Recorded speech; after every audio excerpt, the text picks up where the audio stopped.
माणिकराव कोकाटे प्रकरणी आज कोर्ट निकाल देण्याची शक्यता. कोकाटेंना दिलासा मिळणार का याकडे लक्ष. विरोधक कोकाटेंच्या राजीनाम्याची मागणी लावून धरणार. विधानसभेत गुलाबराव पाटील आणि आदित्य ठाकरेंमध्ये शाब्दिक वाद. आदित्य ठाकरेंनी प्रश्न विचारला असताच तुम्ही गप्प बसा असं गुलाबराव पाटील बोलल्यामुळे वाद वाढला.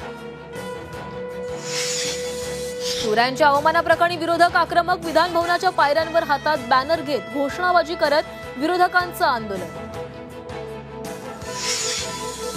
भास्कर जाधवांच्या विरोधी पक्षनेतेपदाला सत्ताधारी पक्षाकडून विरोधाचे संकेत. निलंबन प्रकरणापासून जाधव आणि भाजपात संघर्ष. तर शिवसेना फुटीनंतर जाधवांनी एकनाथ शिंदेंवर केली होती टोकाची टीका.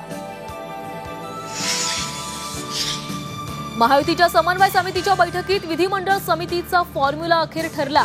भाजपला 11, शिवसेनेला 7 आणि राष्ट्रवादी काँग्रेसला 4 समित्या मिळणार. भंडाऱ्याच्या तुमसरमध्ये खाणीत मोठी दुर्घटना. चिखला भूमिगत मॅग्नीज खाणीचा बोगदा खचला. बोगदाखाली 4 जण अडकले. दोघांचा मृत्यू, दोघे गंभीर जखमी.